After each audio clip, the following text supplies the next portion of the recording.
Gracias, Eva. Muy bien. Pues vamos a pasar a la última charla, que la va a impartir Francisco Borrego Rabasco, que trabaja en el Gobierno vasco desde 2013 en el Instituto de Investigación Biomédica de Vizcaya, donde lidera su propio grupo de investigación, y hoy nos va a hablar de su línea de investigación sobre el receptor CD300 y la modulación de las células NK. Adelante. Pues vale. Hola, buenas tardes. Muchas gracias por la invitación, porque para mí es un placer estar en esta mesa con Enrique, con María José y con Agustín y con Eva. Y me encuentro un poco extraño, porque la verdad que mi laboratorio sobre VIH no es sobre lo que más trabajamos, y espero que eso sepáis perdonármelo. Pues bien, yo quería empezar primero presentando al grupo que lidero, que tengo el honor de liderar, que es el grupo de inmunopatología de nuestro instituto y que está formado por clínicos. La mayoría de ellos son, en este caso, pediatras y alergólogos, y luego pues por las personas de laboratorio que veis ahí escritos. Y en rojo está puesto el nombre de Joana Vitallé, que es una antigua predoc del laboratorio, actual postdoc que trabaja con Ezequiel en el IBIS, y que es la que ha hecho la gran mayoría del trabajo que os voy a presentar hoy aquí, ¿verdad? Nuestro grupo, como digo, tenemos dos líneas de investigación, una dedicada a la familia de receptores CD300 y miramos en alergias y en la infección por VIH, y lo que yo llevo haciendo, pues no sé, ya creo que 40 años o algo más, que son células NK, cáncer y virus, ¿no? Con respecto a la familia de receptores CD300, Olasen Asurrabeitia, una postdoc en el laboratorio, pues está mirando sobre todo en relación con alergias, y como os comento, Joana Vitallé ha trabajado mucho en esto.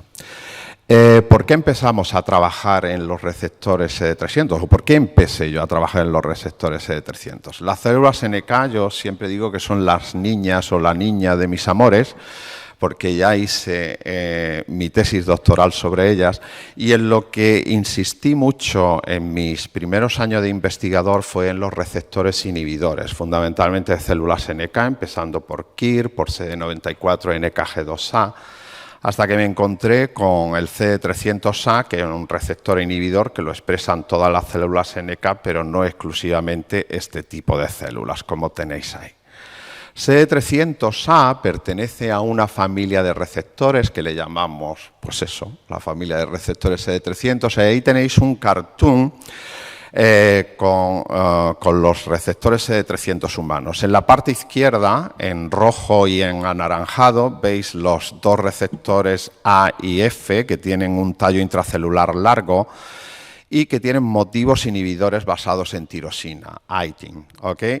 CD300F es muy interesante porque a la vez de ITINs tiene también motivos de activación, como por ejemplo de unión a la PI3 kinase o a GRAP2. El resto de los receptores son receptores de tallo corto, tienen normalmente un aminoácido cargado en la región transmembrana que les facilita la unión a proteínas adaptadoras que tienen motivos de activación basados en tirosina o ITAMs. Y luego tenéis ahí, alejado en gris, algo más soso para los inmunólogos o completamente soso, el CD300G, que no, para nosotros no tiene mucha importancia. La estructura bueno, os lo comento después. Ya estudiamos hace mucho tiempo dónde se expresan este tipo de receptores y pues sabemos que la expresión es fundamentalmente en la serie mieloide, pero también sabemos que en la serie linfoide se expresa tanto el CD300A como el C, que ya os adelanto que les pasa como a otras muchos pares de moléculas en el sistema inmune, por ejemplo los KIR, ¿no?, que tienen un dominio extracelular realmente homólogo, pero la parte intracelular es completamente diferente y unos actúan como receptores activadores y otros como receptores inhibidores. Ya hace unos años, pues también descubrimos cuáles eran los ligandos de CD300A, también de CD300F, pero aquí os presento CD300A. Pues este receptor es capaz de reconocer fosfatidilserina, fosfatidiletanolamina. Para ello necesita la unión a CD300A, necesita un átomo de calcio. Y como bien sabéis, la fosfatidilserina y la etanolamina están en la cara interna de la membrana plasmática de células, digamos, en reposo, en donde existe esa simetría. Pero cuando existe, por ejemplo, muerte celular, toda esa simetría se desmorona y la fosfatidilserina y etanolamina se expresan en la parte externa. Eso nosotros ya miramos, por ejemplo, que el CD300A inhibía la captación o la fagocitosis de células apoptóticas, por ejemplo, por parte de macrófagos, confirmando que transmitía señales y que la señalización a través de sus ITIMs era muy importante. Ahí tenéis una tabla en donde se definen otros ligandos de receptores CD300, tanto en humanos como en ratones, y lo que más llama la atención es que casi todos ellos, o la gran mayoría de los ligandos, tienen que ver mucho con estructuras lipídicas, como ceramidas, esfingomielinas, y se conservan algunos de ellos en ratón y en humanos. Como os digo, CD300A es capaz de inhibir la señalización del TCR. Aquí eran unos experimentos en donde estimulábamos las células con superantígenos e hicimos una construcción de un tallo intracelular de CD300A, un tallo extracelular, dominios extracelulares de KIR, y veis cómo era el dibujito esto. Ok, bueno, a ver, Jesus Christ. Ah, la pantalla de allí, no, ahí. Oh, ok. Bueno, da lo mismo, porque me parece, menos mal que tengo bastante animación. Entonces, si veis abajo, lo que en este experimento en concreto, pues veíamos la capacidad de inducción de CD25 en las células que se activaban, pues cosa que ocurría en mucha menor medida cuando estimulábamos a través de ese constructo. En células B también analizamos, vimos como, por ejemplo, era capaz de inhibir la movilización de calcio, y además ahondamos un poquito más en la capacidad señalizadora, y fundamentalmente lo hacía a través de la fosfatasa SHP1. En los experimentos más abajo, experimentos de proliferación basados en CFSE, pues si eliminábamos o downregulábamos la expresión de CD300A mediante tecnología de siRNA, pues las células, cuando las estimulábamos, eran capaces de proliferar mucho más. Esta es una tabla de una revisión de Susan Moir y Tony Fauci, y que son características como la infección por VIH es capaz de impactar a la funcionalidad y al fenotipo de las células B. Una de las características de las cuales Susan ha trabajado mucho es como existe una activación generalizada de las células B, y ella nos ayudó a hacer este tipo de determinaciones de CD300A en los individuos que son VIH positivo, y lo que observamos que había una disminución de la expresión de CD300A en estas células B, tanto en individuos que no tenían controlada o no recibían tratamiento antirretroviral, como aquellos que estaban controlada la viremia con tratamiento antirretroviral, y esto lo observó pues más o menos en todos las subpoblaciones de las células B, tanto sobre todo, por ejemplo, en aquellas activadas memoria, que son las 21 negativas, 27 positivas, que tanto se expanden en los individuos que no tienen la carga viral controlada. Otras de las alteraciones que ocurren en el linaje B es una alteración del compartimento de las células B memoria.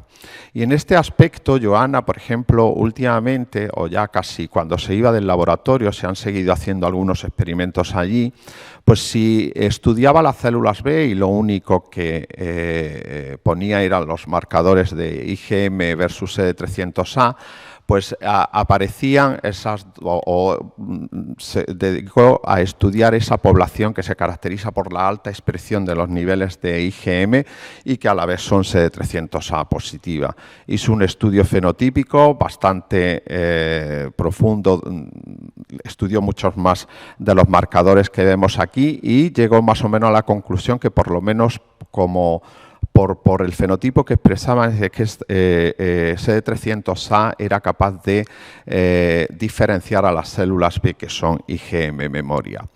En este caso, las células tenían mayor expresión de TLR9 y cuando se estimulaban específicamente esa subpoblación, pues con CpG eran capaces de producir niveles más altos de IgM.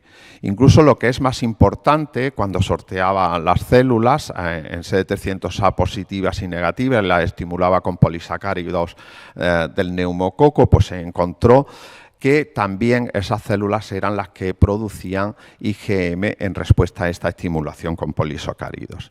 Y en los individuos que están infectados por VIH, bien bajo tratamiento antirretroviral o no, había una disminución de esta subpoblación de células B IgM altas CD300A positiva. Y estos datos, de hecho, se parecen a otros publicados anteriormente, como podéis ver ahí, en una imagen bastante parecida, lo cual podría explicar cómo en este tipo de pacientes pues, se podría ver con una mayor incidencia la infección por neumococo. Con respecto a las células TCD4, también se encontró que había una alteración de la expresión de CD300A en los individuos infectados o con VIH, y que lo mismo que en las células B, incluso en otro tipo celulares, esa alteración en la expresión no se corregía con el tratamiento antirretroviral. Nunca encontró que el tratamiento antirretroviral era capaz de volver a niveles, digamos, normales o de sujetos sanos, mejor dicho, los valores de expresión de CD300A. Una de las características que vio es que aparecía, ahí se ve muy poco, pero aparecía una población que apenas existe o es inexistente en los individuos que no están infectados, que se caracteriza tanto por la expresión de PD1, CD38 y CD300A a la B, que solamente existía o aparecía en los individuos que vivían con VIH, independientemente de si estaban bajo tratamiento o no. Y la hipótesis con la que estamos trabajando ahora, pues es esa que os propongo ahí y que ya planteamos hace un año y pico. Con respecto a... y nos planteamos que las moléculas CD300 pueden tener dos papeles, al menos, o dos roles en la infección por virus y que podría ser uno en el attachment, en la entrada del virus a la célula que va a infectar, pero también en mecanismos de evasión inmunológica. Y en estos mecanismos de evasión inmunológica, algunos datos vienen ya publicados en este artículo, que no es nuestro, en donde usa el modelo del pseudorabies virus, en donde lo que demostraron eran que las células que se infectan por este virus y dependiente de una proteína del virus que se llama US3, pues las células van a expresar fosfatidilserina y etanolamina en la parte exterior de las células infectadas, y lo que demostraron es que eso inhibía la lisis mediada por las células NK. Y en el diagrama de barras, más abajo, con la letra B, pues sí bloqueaban la unión de la fosfatidilserina y fosfatidiletanolamina con unos anticuerpos, pues la lisis NK la aumentaba y volvía, pues digamos, a niveles normales. Lo que Johanna también estudió fue algo sobre estudió una parte el papel de CD300A en estas células NK, que como todos sabéis, probablemente mejor que yo, que tiene un papel bastante importante durante la infección por VIH. y especialmente lo que estudió fue la señalización a través de CD16, la citotoxicidad celular dependiente de anticuerpos, realmente importante para lisar células infectadas por VIH, y como bien se sabe está disminuida en los individuos que están viviendo con VIH. Y su pregunta fue si CD300A aquí era capaz de inhibir la funcionalidad de las células NK más en los individuos sanos que en los individuos infectados. Y bueno, pues hizo experimentos de lisis redirigida. Ahí veis como si se estimulaba a través de CD16 CD300A a la vez, pues se disminuía claramente la degranulación, como veis CD107A, o la producción de interferón gamma, MIC1 beta y TNF. Pero lo más llamativo que ella observó es que la disminución, el porcentaje de inhibición tendía a ser mayor, sobre todo en aquellos individuos que no estaban, tratados estaban bajo terapia antirretroviral. El porcentaje de inhibición mediado por CD300A estaba aumentado en ellos. ¿Qué pasa con el CD300 y el Viral Attachment and Entry? Bueno, pues primero ahí veis un dibujo en donde os pongo CD300F y el norovirus murino. Esto ya se ha publicado en los últimos 2 o 3 años, han salido un montón de trabajos y en este caso es el mismo CD300F murino, el receptor del norovirus murino. Y por ahora esto es una cosa que solamente se está viendo en modelos de ratones, porque el CD300F humano no es capaz de reconocer ni el norovirus murino ni el norovirus humano. Pero la otra posibilidad, evidentemente, como veis ahí, es la de los virus con envuelta, en donde la fosfatidilserina y la fosfatidiletonolamina pues se van a poder, van a estar accesibles a la interacción, por ejemplo, con el CD300A o con el CD300C, que reconocen estos dos aminos fosfolípidos. Aquí veis cuando nosotros descubrimos que el CD300A reconoce fosfatidilserina y etanolamina, pues hicimos incluso experimentos de mutagénesis. Vimos como, por ejemplo, esos dos residuos son realmente importantes para la unión, en este caso era a células apoptóticas, pero también era, por ejemplo, a liposomas que estaban constituidos de fosfatidiletonolamina o fosfatidilserina, ¿no? En este caso, el grupo de Carneg lo que hizo, y no es con el VIH, pero sí con el virus del dengue, pues lo que observó es que CD300A era capaz de inhibir la infección de células, o la infección por el virus del dengue. Y en este caso, aumentar. No, he dicho aumentar, estaba pensando siempre en inhibir, pero no, en este caso aumenta la infección por el virus del dengue. Y además esa infección, ese aumento en la infección, pues dependía de esos dos residuos que nosotros ya lo habíamos descrito previamente. Ya os he enseñado esto antes y la expresión de CD300 en las células CD4 está alterada, o por lo menos no es igual que en sujetos sanos, pero nosotros hemos empezado a estudiar esto un poco. La expresión de CD300A incrementa la susceptibilidad de las CD4 a ser infectadas por el VIH. Y esto la verdad es que nos lo preguntamos, porque si nosotros cogemos la célula CD4 podemos ver claramente siempre una población CD300A positiva y una población CD300A negativa, ¿ok? Y entonces estos experimentos, además de hecho lo hizo Joana en el laboratorio de Ezequiel, estos son PBMCs de pacientes infectados por VIH, que los cultiva durante 7 o 13 días y al final pues observa siempre que las células CD4, CD300A positivas suelen estar más infectadas que las células CD300A negativas, como veis ahí en un ejemplo o en la gráfica que hay a la derecha. El siguiente experimento que realizó fue pues coger células de donantes sanos, aísla las células T y las infecta con VAL y las cultiva y al final pues pasa algo parecido, ¿no? Las células, si las dividen CD300A positivas y negativas, las CD300A positivas se van a infectar o el resultado que ella obtuvo es que se infectaban más que las células CD300A negativas. Este experimento además lo hizo sorteando células en CD300A positivas, CD300A negativas y en este caso incluso yo diría que los resultados son todavía más llamativos, ¿no? Las CD300A negativas cuando están por sí solas parece que tienen mucha más dificultad de infectarse que cuando están en el contexto de todas las células CD4A positivas y A negativas.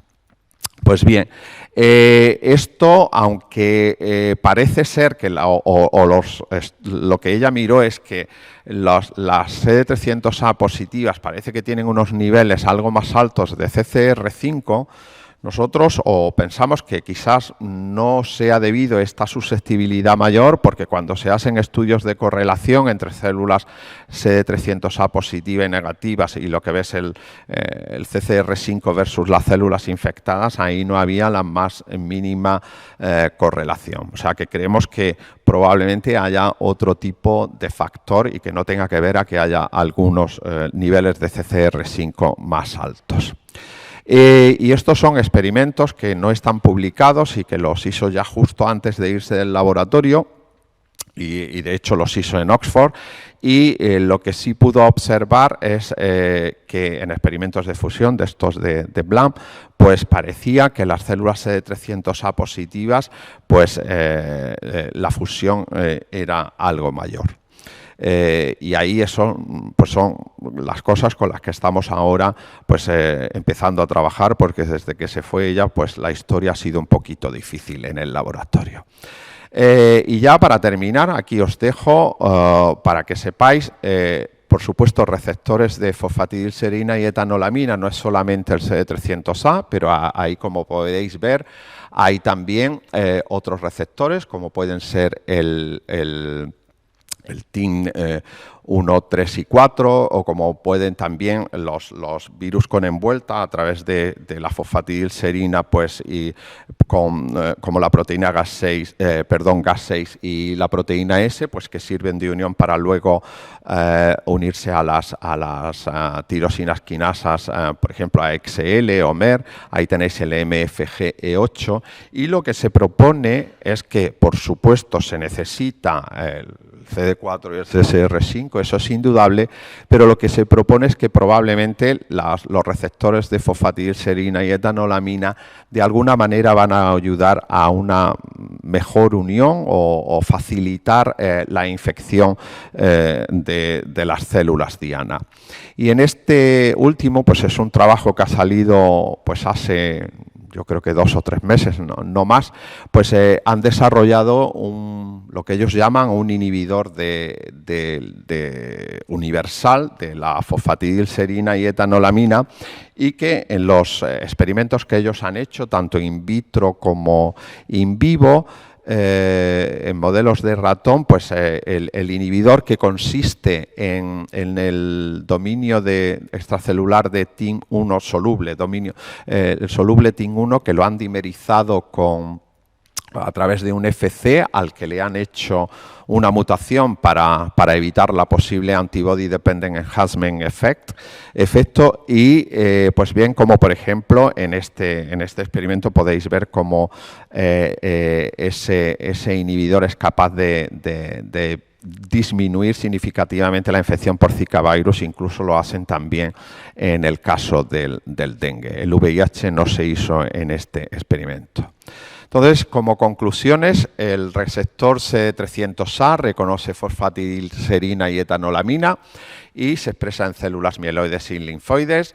La expresión de este receptor está alterada, lo cual en la infección por VIH, lo cual podría contribuir a la inmunopatogenia de la enfermedad, como a lo mejor ocurre, que es lo que ocurre con el compartimento de células B.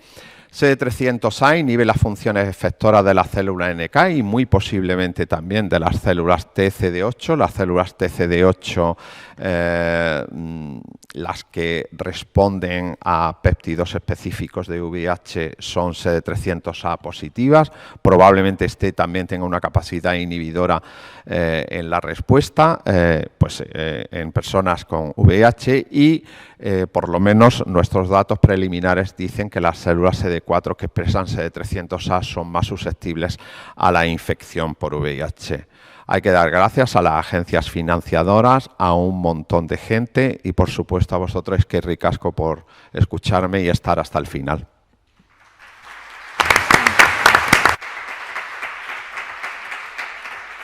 Gracias, Francisco. Tenemos tiempo para a lo mejor un par de preguntas, porque vamos un poco tarde. ¿Alguien tiene alguna pregunta? Javier. Pregunto yo mientras tanto. Has dicho que podría tener un papel interesante en la evasión inmunológica, ¿no? En otros virus que se ha visto. Mi pregunta es, ¿habéis mirado si en pacientes tratados las células que expresan el CD300A están más enriquecidas en DNA proviral? No, eso me quiero ir a tu laboratorio, al de Ezequiel, a hacer ese tipo de cosas. Bueno, yo no, enviar a alguien. Perfecto. Javier. Sí, estupenda charla, me gusta mucho. Dos preguntitas. Una es, ¿tenéis herramientas como anticuerpos bloqueantes contra CD300A que permitan depurar un poco los ensayos de infección? Porque sin ese tipo de herramienta tú puedes pensar que las células CD300A capturan por otros medios, que no tienen que ser, infecciosos, sino simplemente por endocitosis o otros mecanismos. Y relacionada con esta pregunta, ¿tenéis también, o habéis intentado mirar colocalización por confocal o superresolución para identificar la colocalización de CD300A con CD4 o CCR5?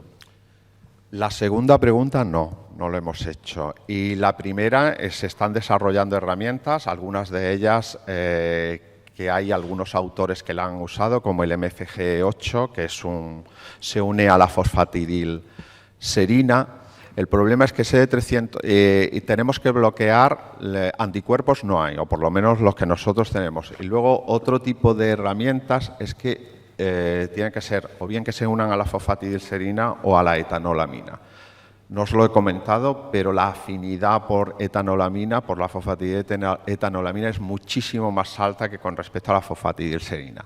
Y tenemos hay un compuesto, que es un péptido que se llama duramicina, que es el que, por lo menos, no en este tipo de ensayos lo hemos usado, pero sí lo hemos usado cuando hemos hecho experimentos para establecer cuál era el ligando y ahí nos funcionaba. O sea, eso es lo que tenemos que hacer a partir de ahora.